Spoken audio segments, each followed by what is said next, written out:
Welcome to Art 360. I'm Dave Nguyen. Today we have a very special program having to do with the thing that we all care about, that is had to do with finance. And we are very pleased to have Ian Dung from Fancy Pen Invest being here with us. And thank you, Ian, to come back again with our show. Thank you for having me, Dave.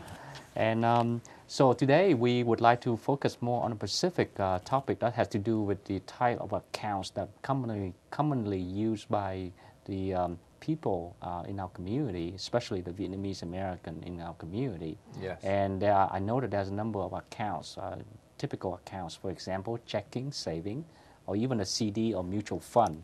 Right. So we would like you to go through a number of these accounts and maybe provide some perspectives with the benefits and disadvantage of each account for the audience. So I guess we can start saying, well, most people have a checking account because that's when you pay electric bills and you pay your cell phone bills and all that bills. Mm-hmm.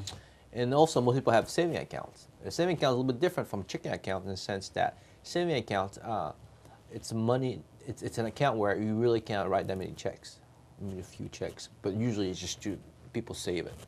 So those checking accounts really, because it's just a temporary account for paying things, usually you don't get much interest. From the bank. From the bank, yes. Right. So because the bank really, it takes your money and then it lends money to somebody else. So why would they have a checking account for the user if they don't get any money out of that?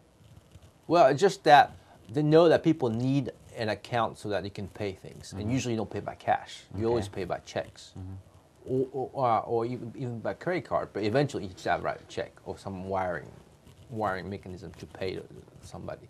So that's why that you need a checking account. Mm-hmm. And a saving account really, it's an account where people just keep the money there and then let it grow and then earn a little more interest on it, but not much.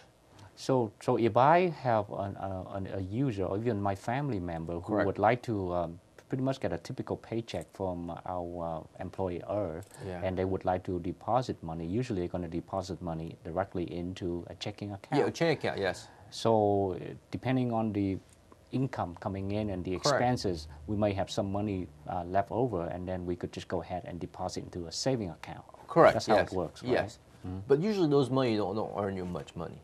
Much interest. Okay. So those accounts is very traditional, and the reason it's very attractive is because those accounts are FDIC insured, meaning if the bank goes down or something happens to the bank, your account is insured up to $250,000. I see. So there's no risk. The insurance is pretty much common for every bank. So do the bank have all the same procedure for the checking and saving account? Yes, I think they do. Okay. But you don't earn much money out of those accounts. That's why, like, if you open a brokerage account and we buy stocks, you have more risk. You can make more money, but it's not insured. Okay. So that's why it's very attractive to have those, like, a brokerage account to make more money. But then on the flip side is that it's not insured, and you have to go somewhere different from your regular bank. So these days, if someone had like about $2,000, let's say as the saving money, would that person, would be best for him or her to go directly to the saving account, or there's another account for them to look into? Well, I think if you get $2,000, if you want to use a lot of it right away, then you should put in a checking account. If you want to maybe longer terms and earn some interest out of it, you could put in a saving account. Okay.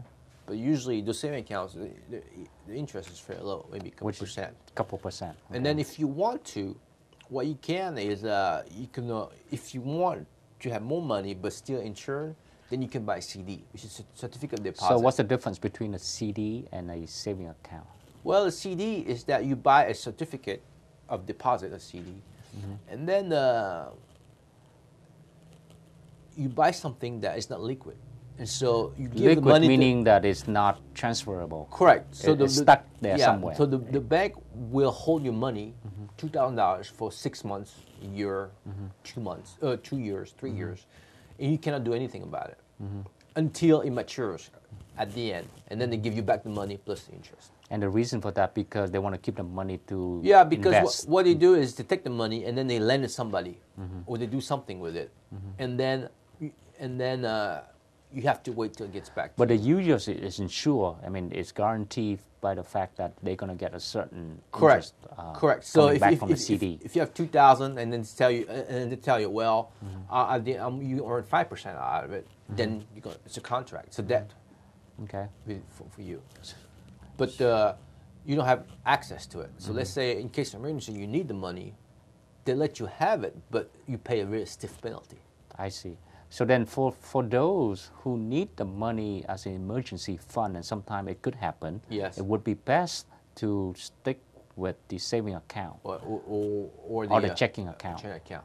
Or if somebody else has an extra amount of money that they know they could save it for 6 months or a Correct. year, and they already have some money in a saving account, Correct. then they could go ahead and choose the type of CD that they may want it to Correct. purchase. Yes. And it could be a 6 month, 1 year, or 2 year. But the nice thing is that they promise you a certain return. So at the end of the time, they give you your money back plus whatever interest they promised you. Okay. So that's a very nice feature. So that's a 3 type of account. So far we Correct. went through the checking, saving, and the CD. Correct. I also understand that there's another one which is called the mutual fund account. Yes. What is the definition of mutual Well, fund mutual account? fund account I think is really closer to money market funds. And a money market fund is that